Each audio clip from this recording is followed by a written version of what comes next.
tell me a little bit about you and how it was that you got to experience this stroke and what happened. Um, well, last November, I went in for a short procedure into Colac Hospital to have a marina inserted, and 3 days later I woke up at 5 o'clock. It was about 5 o'clock in the morning I opened the door to head to the loo, and everything was wasn't straight. Everything was crooked. Everything was wavy. It's the only way I can explain it. Right. And I felt very dizzy and felt like I was going to fall over. So if I closed my eyes, it was fine. So the problem was the loo's at diagonally opposite end of the house. So I had to try and get there. Stupid me, though, I still was a smoker at that stage, and I thought if I went outside to try and have a cigarette, I might feel better. Well, I nearly fell over outside. So then I had to try and make it back into the house where I started feeling sick. So I grabbed a bucket, sat on the toilet for a while. Yes, I don't know how long I was there, maybe half an hour. I don't know how I made it back to bed, but I did. Same way, by closing my eyes and putting my hands on the wall. Yep. And feeling my way back to the bedroom. Wow. Went back to bed and woke up about 2 hours later with extreme pain in my little finger on my right hand, and it had gone black. And that's what woke me up, and just feeling really weird and wanting to sleep. But this pain in my hand wouldn't let me. And I just said to Colin, I said, something's not right. And he said, oh, we'll get you to the doctor. Anyway, I was able to get in very early in the morning before he started seeing any patients. And he just said, get straight to Geelong Hospital. He said, you've got too many different symptoms. He said, I don't like what I'm seeing. He said, so it takes about 3/4 of an hour to an hour to drive up there, and I know I wasn't in the waiting room very long because Colin drove me up there. We didn't get an ambulance, and next thing they were off doing tests, and I had an MRI and a CAT scan, and next thing they discovered I had a clot in the main artery that was at the base of where the two arteries that go to the brain. The carotid.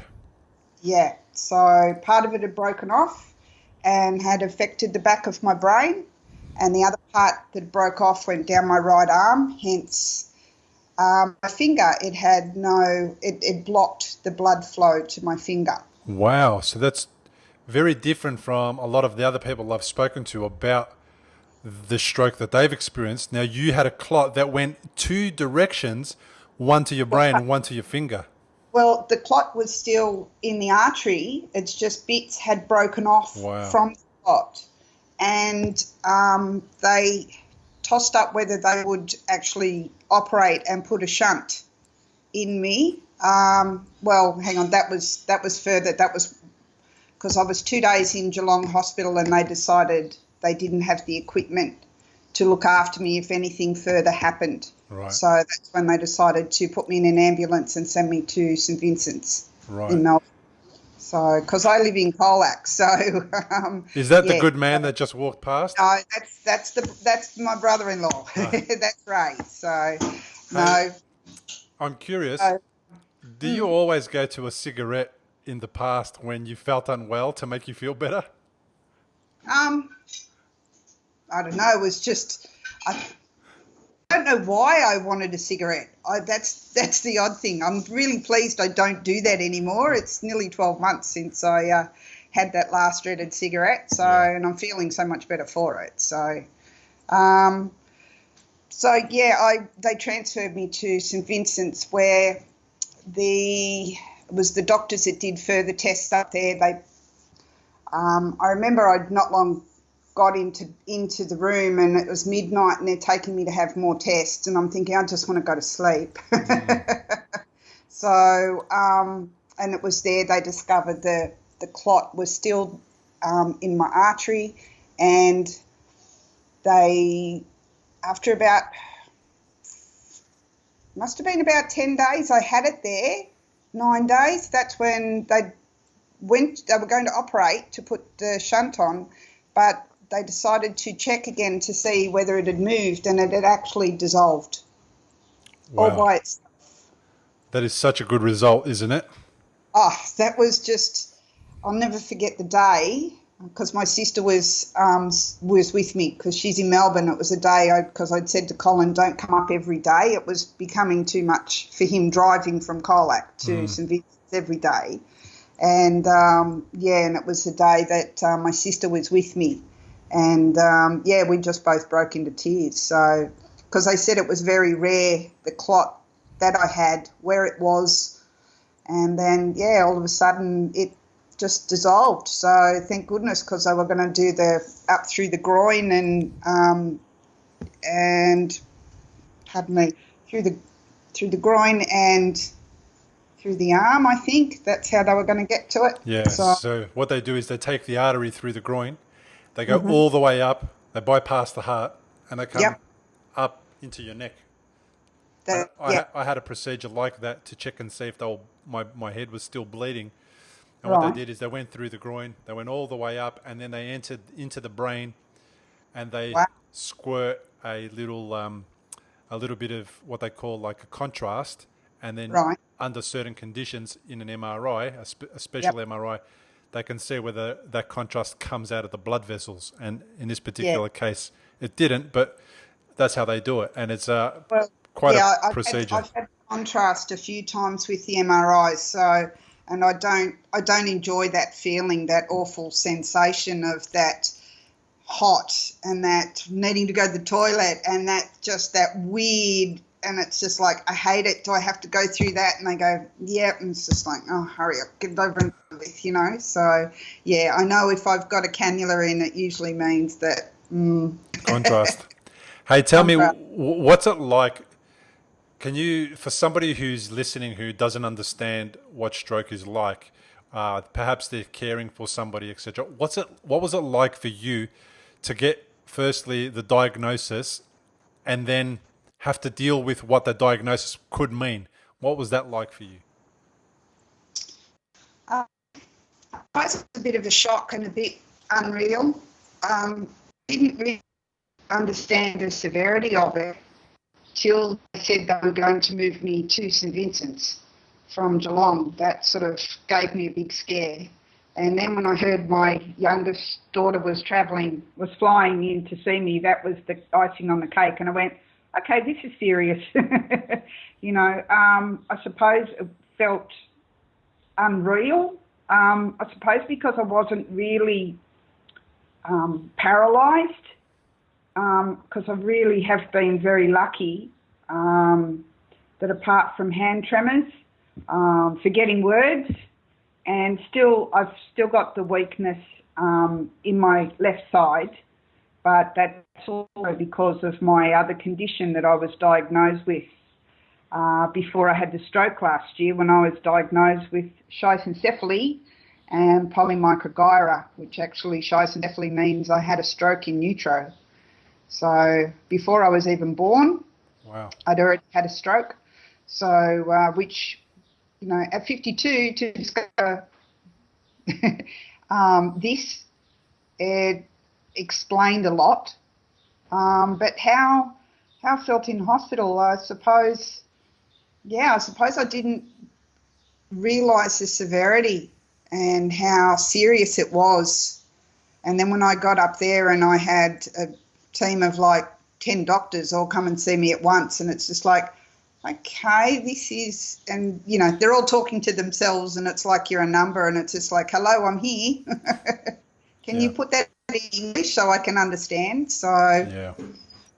so Now I remember you told me a week ago when we spoke over the phone that you're a carer as well for your husband. So this is a really big issue now for you to be unwell.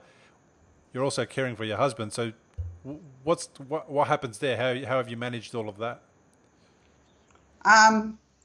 yeah, it's been very interesting. I suppose I've just had to learn to slow down, take things easy. If things aren't done, well, you know what? It's always tomorrow. See how you feel tomorrow. Colin's been a great help though, and because we live with his brother as well, so the two guys have they'd put the washing on, or They've stepped up to the plate.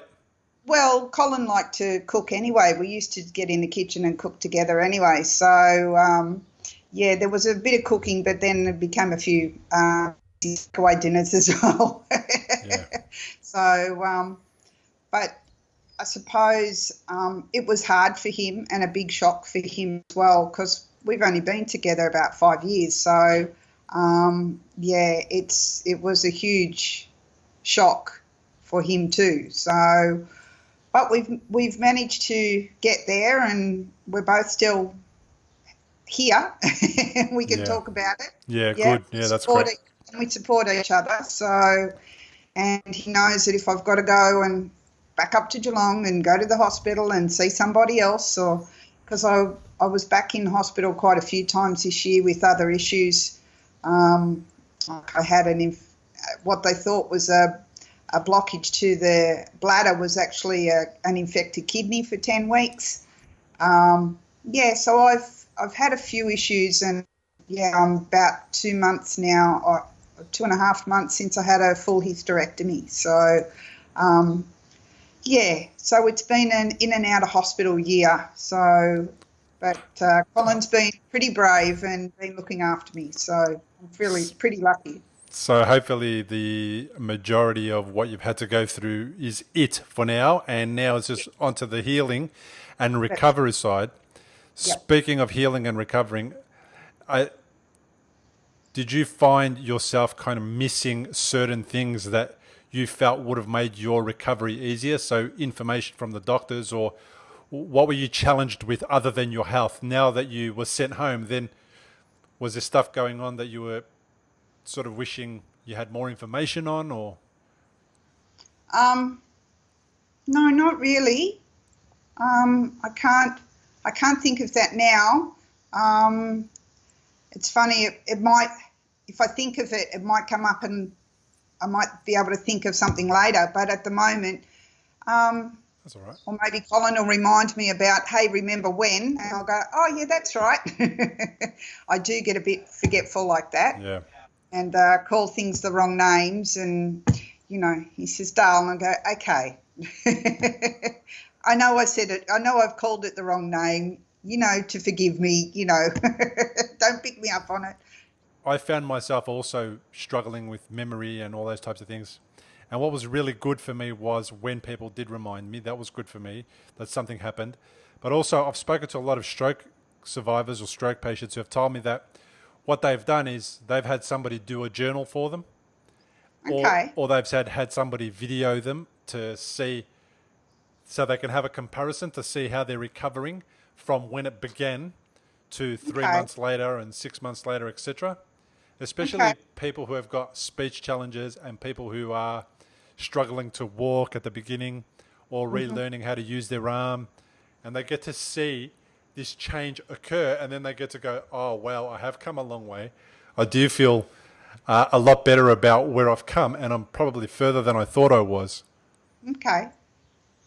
Yeah, that's interesting. I still go, I've just recently gone back to doing physio, because I do physio once a week here at the local area health centre. And I've got a very good physio, and I've gone back to getting on the bike.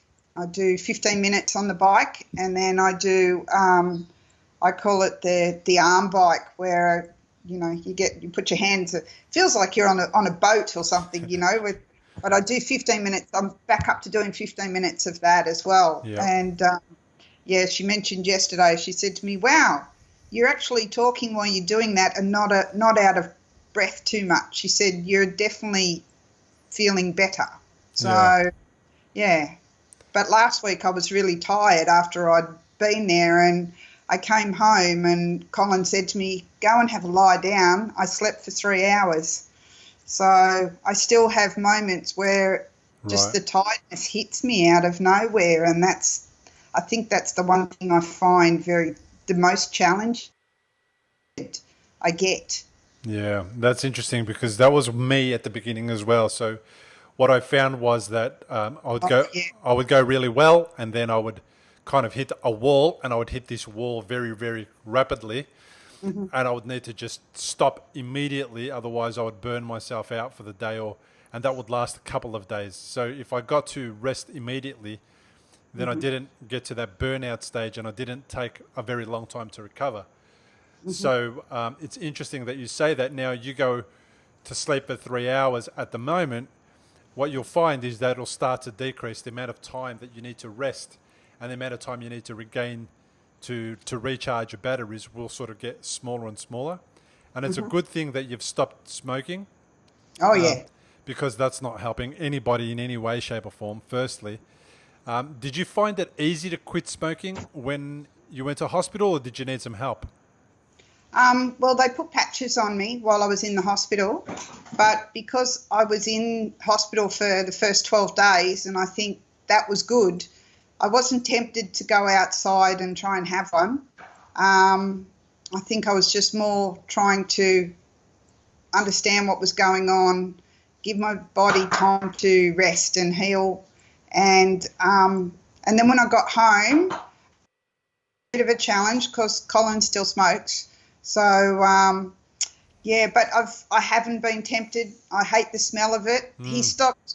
Well, we always smoked outside anyway, so he's still doing that. But we both used to smoke in the car, and he stopped smoking in the car now. So, which is good. So he has to, if we go out anywhere, even going up to Geelong today, he usually has one before we leave, and then he needs one by the time we get there. Yeah, So, right. Okay. but yeah, at least it's good that he's considerate that way. But no, I've tried a few other times to give up, but I think this was the easiest and the best way to give up. It really was. Yeah, interesting. And how about drinking? Are you drinking any alcohol, or were you given any advice about alcohol? Um, the last time I had a drink was in April, and I had um, a Strongbow cider. That was my last alcoholic drink. Was April. So, Yeah, and wow. I'm not missing it. I did used to drink too much. I will admit that now. But I've given that up as well. And not that I was drinking a lot when I came home. I think Christmas Day I had a couple of beer shandies where I had sort of, that much beer in a glass with heaps of lemonade, and, they're going, that's not a shandy. And yeah, that's fine. That's enough. But I had two on Christmas Day and that was it. So, and I went, no. So, and So, then I've hardly had a drink between then and April, and I feel so much better for giving them both up. yeah. So, you know what's interesting? There's people listening here that will be from the US, and they want to know what a shandy is. Can you tell them what a shandy is? Shandy. It's beer with lemonade. And if you So haven't tried it, if you're in the US or any other country, you have to try it once at least. And what it's kind really of nice, mixture? especially on a hot day. It's really nice and it's quite refreshing actually. So, and we had a hot day last Christmas. So, What kind of mixture? How much beer and how oh, much lemonade? I only had like that much beer and I had like that much lemonade. So, more lemonade than beer. But you can, I mean, rule on how much of each you can have. You can, mix it up to the way you like it. So, it was just, I'm gonna yeah, I'm gonna claim the shandy as an Aussie invention, just in I case definitely. anyone else decides to claim it. I already have. And if you don't know, and if you do know what a shandy is, and you think that it's not an Aussie invention, let us know. Give us a comment at the bottom of the video.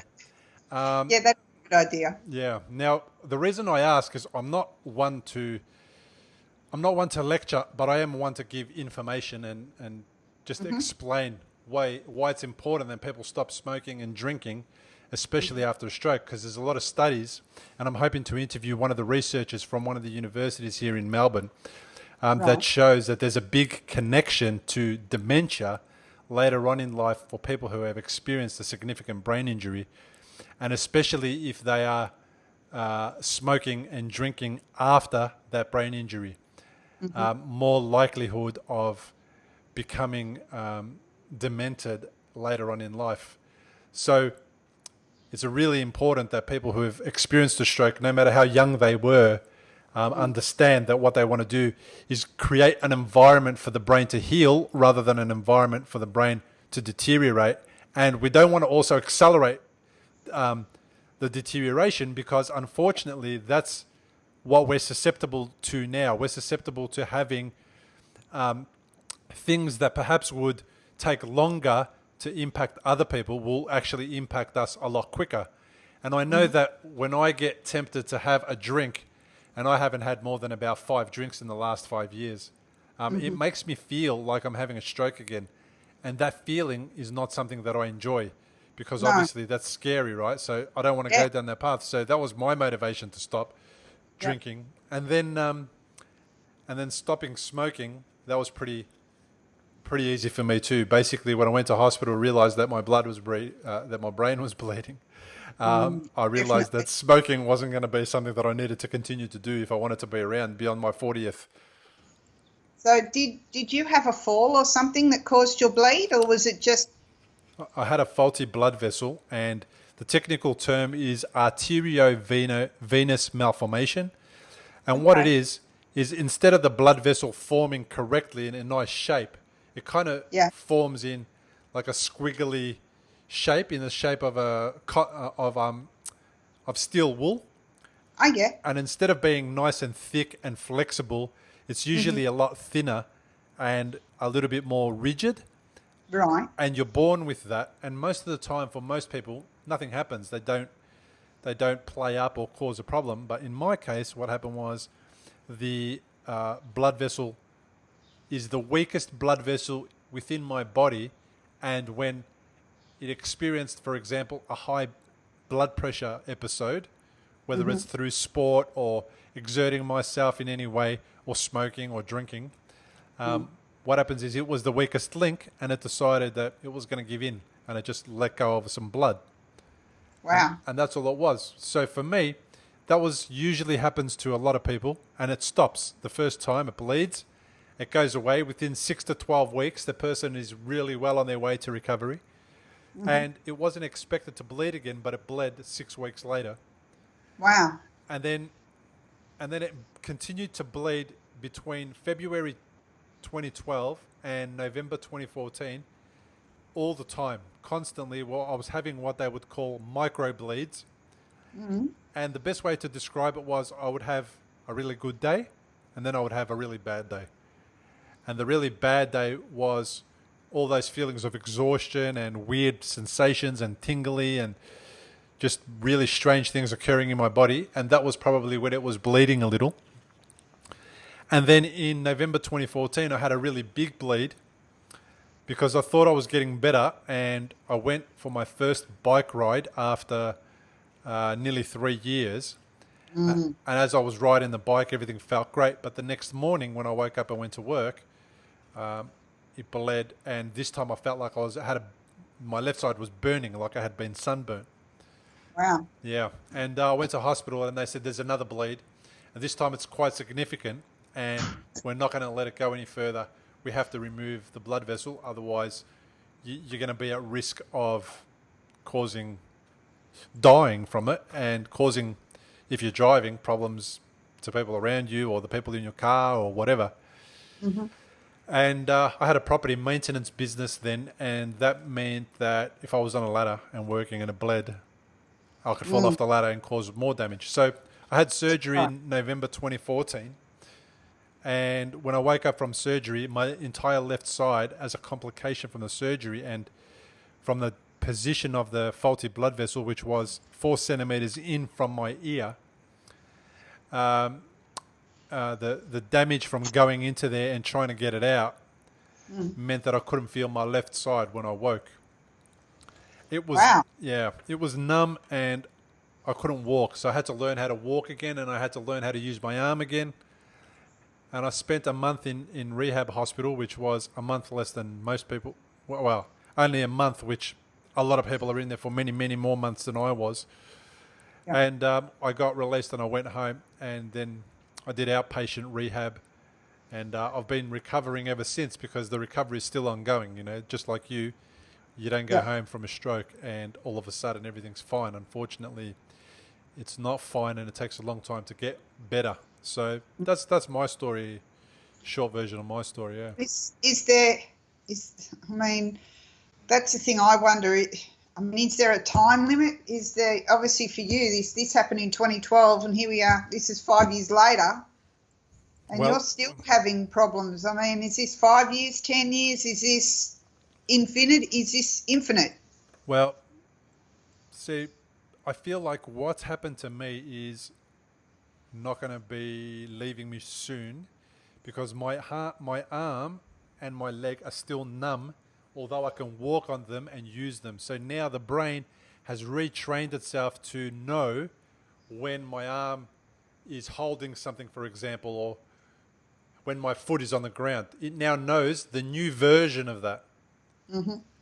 So I can walk and I can get around. But I have a lot of friends and a lot of other people who I've interviewed on their version of their stroke, and they're 10 years down and they're still recovering, and their walk is still trying to improve, and their, vision is improving, and their speech is still improving.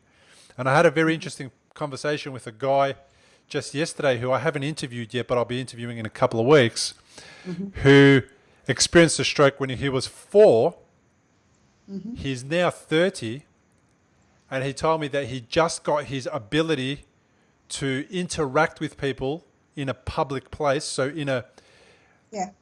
in a room with a lot of people, he just got that ability back 3 or 4 years ago, where Wow. where he was able to understand that he was in a room where people were communicating backwards and forwards, and that he was part of that, and that there was this whole, interesting thing going on. And he just recovered the ability to do that 4 or 5 years ago, and he's now Wow. 30. Wow. So That's amazing. it is, right? So one of the things that stroke survivors feel like is they've plateaued for a long time, but the recovery and the healing is still happening. And if you're creating the right environment for healing, then what's going to happen is the brain will continue to heal, it'll continue to recover, it'll continue to relearn things and do things. And even 25 years down the track, some people will go, wow, I am actually very different than what I was 5 years ago. And it just depends. I spoke to a long time ago, and I've also interviewed him, Dr. Michael Merzenich, who is one of the doctors who is behind the movement that became known as neuroplasticity, and proved a lot of the work early on about how the brain is able to change and is able to relearn tasks that it's lost. And he said to me, what it depends on, and the most critical thing, is the amount of damage caused and the amount of time that you have. Okay. So he basically saw it as, well, if 95% of your brain is damaged and you've only got a short amount of time to heal that, well, it's likely that you're not going to experience a lot of healing, a lot of recovery.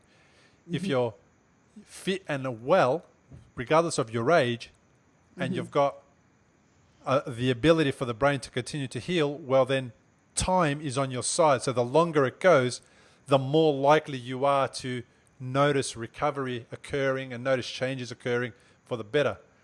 Yeah. So it's really about just being responsible for your own healing over and above what the doctors can do. And I see the role of the doctors being that they save our lives. Yep. They heal us True. to go home. Without the technology, I wouldn't be here for sure. And then after that, it's our responsibility to learn what we can do to support ourselves and make the doctors' lives a lot easier, because Yep. they can't control whether we smoke, they can't control whether we drink, they can't control whether we eat the right foods or the wrong foods. So that's kind of how I see that whole healing thing occurring. It's lifelong. Yep. Hopefully one day we get to a point where people are healing quicker and we're able to address those things sooner. But I think research has a long way to go to get to that point where they can actually accelerate healing. You know? What you said before about dementia, my mother had dementia. So it's, I suppose that was the scariest part after I had the stroke, because knowing the woman she was to the woman she became in the end, I'm now trying to avoid everything I can from going down that same path. I'm very wary, and I really don't want it to happen. So nothing at this stage is showing that, but hopefully with no more, if there's no more strokes and no more damage, I should be okay. But that's my other incentive, to not smoke, to not drink, to exercise more, not only my body but my mind and my brain as well. I love jigsaw puzzles. I try and do word puzzles and things on the computer. I've got a couple of programs that I do those sort of things, mahjong, that sort of thing. It's just daily trying to keep the brain Active. Yeah. Yeah, it's so true. If you don't use it, you lose it. I mean, it That's really right. does apply to the brain. It applies to healthy brains. Yeah. And also, nutrition is really important. So, and again, one of the things that I advise people to do is to find a way to decrease the amount of carbohydrates that they consume. That include wheat and seeds and anything that contains gluten, because it is shown that gluten impacts the brain in a negative way, and it doesn't start at the brain per se. It actually starts in the gut. And there's studies that have found that the healthier your gut microbiome, so the belly bacteria, the less damaging episodes of stroke and other brain injuries are to the brain. So what they do is they've found this connection between the health of the gut and the health of the brain, and that not one of them works separately. They actually work together.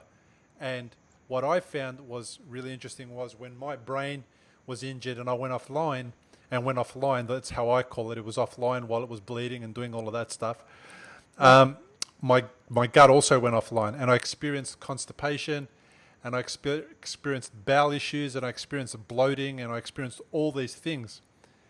And when I addressed that by taking certain foods out, in what I call inflammatory foods that include sugar, carbohydrates, wheat, all that type of thing, and sometimes even dairy for some people, what happened was my brain came back online a lot quicker. Okay. And I found a significant shift between stopping the consumption of sugar and how quickly my fatigue decreased. I was able to get rid of the fatigue. And when I've looked into why that is, there's a whole host of reasons why quitting sugar is beneficial for brain health. I can't go into them now because it's a very long discussion. But it's got something to do with the way that insulin impacts the damaged brain. So when we eat sugar, we get an insulin spike to deal with the sugar, and that insulin spike actually impacts the way that the brain responds and the levels of fatigue that somebody's going to experience. You take away the sugar, you decrease the amount of insulin spikes that you have on a daily basis, and the fatigue seems to take control of itself, and the brain starts to heal a little bit easier. All right. It's interesting because, I suppose, well, over the last week I've noticed I've really been craving like white bread. Normally I'm having, a wholemeal or a multigrain or something, but there must be something in the white bread that my body's needing, I'm not sure, but I'm not having too much of it. I can't say, I'm eating a whole loaf a day type thing. But, like this morning I did actually have it. I had some toast, I had one with Vegemite, one with jam or something, so it's that sort of thing, where it's not as if I'm eating, heaps of it, but don't worry. I went shopping today and I bought another light rye, so I'm back on the back on the healthy. But I suppose my sweet, I have discovered my sweet tooth again since giving up smoking. Yeah. And what my vice is ice cream. Yep. Yep. I Interesting. love it. Yeah. Interesting. Like I'm not saying that people should give up all the foods, but No. I just sort of I want to raise awareness of some things that helped me, and Yep. they might be things that help other people. And Well, I'm very careful anyway because I have issues with my gut and with my I can't now. I'm having the can't think of the name of the word, but I'm very careful with. I can't eat things like avocado, anything in high fat, even though avocado is full of fat, a good fat. It upsets my gallbladder. yep. That's the word I was trying to think of. So I don't have cream, anything heavy all those really good, nice things. So, I'm very wary of those things because they give me I get these attacks in my stomach and in severe pain. So, Was that something recent or something that you've always had? I suppose I became more aware of it about 8, 9 years ago. And not that it's actually been fully diagnosed, but I did have a couple of girlfriends who were nurses, theatre nurses, and when I explained my symptoms, they said to me, it's your gallbladder. And so when I discovered the things that were upsetting me, I just stopped eating those things, and I don't have any more attacks. So, Yeah. yeah. So sometimes what happens is, and I've got a similar challenge with my gut, and certain foods are harder to digest than others. Okay. And what it is sometimes you can treat it. And obviously, before you do anything that I say, don't take anything that I say as advice. But some of the things that I've read, because I've also had this similar issue, is that sometimes some people that have their gallbladder removed or a gallbladder that's not working properly can't make hydrochloric acid as well as they And used to. we need that in the gut, don't We we? need that in the stomach and to help digest the food. So that's one of the things, and you can supplement with that. There's if you go to a good naturopath, there is a good digestive enzyme product that you could purchase that could help during the meal.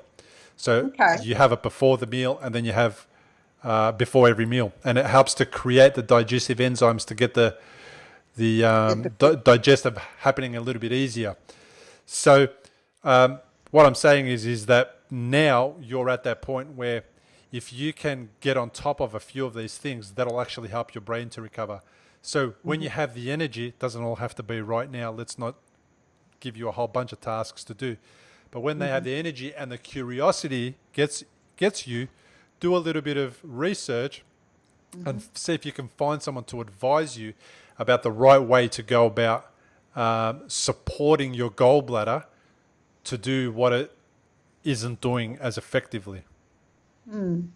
Maybe I should seek out a naturopath and look at something more natural rather than just going to the GP. It might be a good thing to look at and investigate anyway. I've already set myself a goal. I know this year that the Stroke Foundation in Australia had the Stride for Stroke happening this month, and I spoke to my GP and he said, I think it's a bit soon for you to try and do anything like that, Donna. So hopefully next year, that's one of my goals, is to be fit enough so I can partake in that and raise some much needed funds for our stroke, the Stroke Foundation in Australia. So, because I think they do a great job. Yeah, I suppose the good thing about Stride for Stroke is that you don't have a deadline. You don't have a time or an amount of kilometres you have to do. All you got to do is do what you can, and That's right. therefore it's really easy to succeed. And Yep. what you've already said, that you're just got back up to 15 minutes of doing the hand cycling without losing your breath. Yep. Which means that you're slowly doing the exact right things to get to that point where you're feeling a little bit healthier. The longer you go without a cigarette, the better and better your lungs are going to get and the more and more stamina you'll achieve. Yep. And you'll just get to that point where you can go, well, you know what, I'm going to go and do half an hour or 2 kilometers or whatever I can. And if I can't do it, I can't do it. But it's not about pushing yourself. It's just about getting involved in the community and doing something positive and feeling good about yourself. And the Stroke Foundation, I'm a volunteer for the Stroke Foundation as well. Okay. So I'm an ambassador. So I go out and we do talks on raising awareness about stroke and how to prevent a stroke and what to do if someone's having a stroke. Mm-hmm. So they are doing a lot of work in the background, and their money goes directly to research and into projects that support people recovering from stroke. And they're the biggest body in Australia. They have a lot to do with a lot of the hospitals in Australia, and a lot of the things that are happening to support stroke patients is as a result of the really good work that the Stroke Foundation's done since the 80s, I'm pretty sure. They've been around for a long time. They have been around for a long time. I actually, I've since going through this, I've participated in a few research programs, and I'm waiting for the Stroke Foundation to include me. They couldn't. I was part of a group, but next year apparently I will become more involved with. This year it's just sort of been questionnaires and things like that, but next year apparently it'll become more seminars and talks and support and things like that. So yeah. So. And if you're listening from overseas, well, in Australia the Stroke Foundation is national. So, but there's also a lot of state-based bodies and support groups. So if you're online and you want to find somewhere in your local community, just find, do a Google search on stroke support or stroke recovery, something like that, and they'll come up. I know in the UK, there's the Stroke Association. In the US, I think it's the Heart and Stroke Foundation or something like that. And there's a lot of great research organisations and support bodies that people can go to as a first point of contact. There's what do I do now? Like, I've had a stroke, what do I do? How do I deal with this? But not only for people going through the stroke and recovering from it, but also for carers. I think it's really important. And also for carers who are dealing with stroke survivors that are far worse off than you and I, that the local councils offer help where people can come and make a meal, or they can do some cleaning, and at the very low cost services. So contact your local council as well and see if you can find somebody to give you a package that supports you as a carer to get some time away from constantly caring for somebody else and not caring for yourself, right? Yes.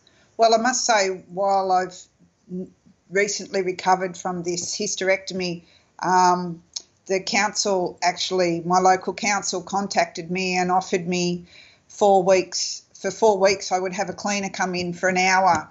So I at least got the vacuuming done and the floor mopped and the toilet cleaned. And, those were the important things for me that I couldn't do because I couldn't lift anything. I couldn't overexert myself, and they were things that Colin wasn't able to do. So, so that was really great. So, for those 4 weeks, that was very handy. So, if you can get that help, go for it and ask for help. It's amazing. There is help out there.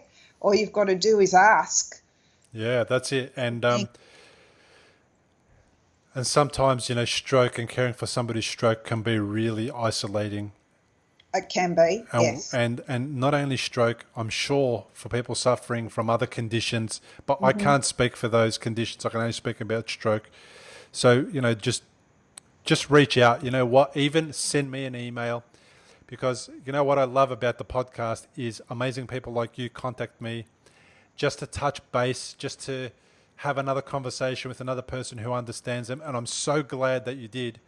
And it's inspired me to keep doing these interviews, because at one point I was going to stop doing it. And I thought, how can I? I'm providing such an amazing service, which doesn't cost anybody anything to come on board and listen to an interview or get in touch and ask a question. And I'm trying to find a way to make it possible for more and more people to become involved and become a community. So hopefully soon I'll be launching a membership site where people can come and join up and become members of the site. And at the beginning, there won't be a lot of people, but there'll be enough to create some conversations about, what do I do for this and how do I get help about that, etc. And I don't know what's going to come of it, but I Right. just see that there is a big need for people to come together and be able to um, uh, share, get feedback, get support, get encouragement, Of course.